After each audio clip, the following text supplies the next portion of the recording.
Teen Services Librarian at the Brighton District Library, and it's Teen Book Rec Friday.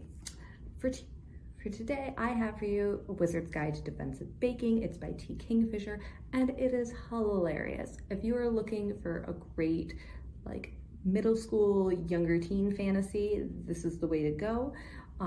It is about Mona, who's 14, and she lives in a world where there's a lot of people who have magical abilities, but not all of them are the same. Some of them can be quite ridiculous. Like, her ability is she can control dough, like bread dough.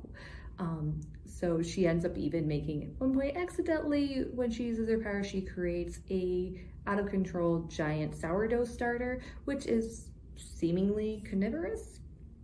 So that kind of sets the tone for what to do. Well, her life gets completely turned upside down when she goes to unlock her aunt's bakery and finds a dead body. She soon finds out that there is someone who is around town and he's killing these seemingly benign magic users like herself, and she might just be his next target.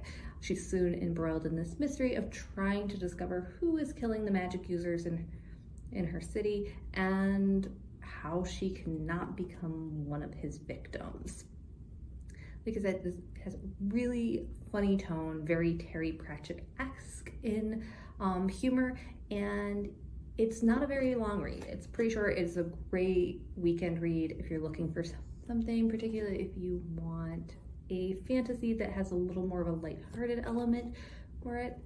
Even adults will enjoy this one, I believe. So if you would like to pick this up, feel free to place A Wizard's Guide to Defensive Baking on hold through the library's catalog, or you can take your chances and come in and see if we still have it on shelf. Right, I will be back soon with another Teen Book Rec Friday.